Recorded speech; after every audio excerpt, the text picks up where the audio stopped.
lavoriamo sui profumi del Mediterraneo antico, in particolare del Mediterraneo occidentale. E quando lavoriamo sul Mediterraneo occidentale dobbiamo lavorare sulla Sardegna, e la Sardegna nuragica, ma anche la Sardegna fenicia e punica. Dunque, 15 anni fa abbiamo iniziato a lavorare con Carla Del Weiss e altri colleghi italiani e abbiamo lavorato nei musei di Cagliari, museo di Oristano e museo di Carbonia, sui vasi da profumo,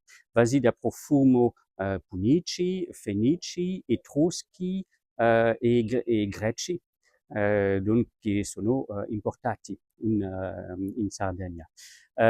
Facciamo le analisi chimiche e con belli risultati in Sardegna. E infatti è in Sardegna che abbiamo i più belli risultati per i profumi. Allora, è difficile di presentare in 5 minuti tutti questi risultati, ma per esempio a Carbonia abbiamo una bella brocca a fungo con un risultato per un profumo di agrumi e dunque che è un profumo di cedro e questo è unico, unico nel Mediterraneo e nel Mediterraneo occidentale perché siamo nel V secolo prima di Cristo e questo risultato è vero eccezionale. Dunque, abbiamo questa brocca a fungo, ma abbiamo ancora altri vasi, per esempio a Cagliari abbiamo piccoli vasi che sono in pasta di vetro e che hanno come risultati, come contenuto, la canfora. E questo è ancora un risultato che non abbiamo nel Mediterraneo, eccetto la Sardegna. Allora, è la canfora che non viene dall'albero della canfera in Cina, ma una canfera che è tirata di una salvia mediterranea.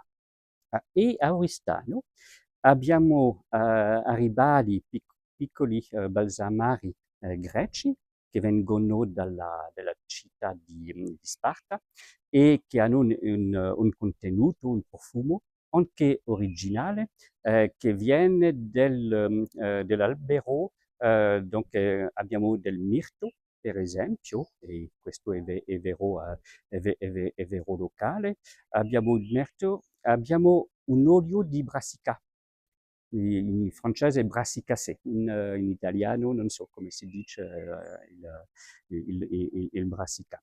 E dunque in Sardegna abbiamo un paesaggio vero originale per i profumi, tra i profumi fenici, profumi punici, profumi greci, ma anche profumi egizi, perché a Cagliari ci sono piccoli vasi balsamari che sono egizi, con i risultati interessanti.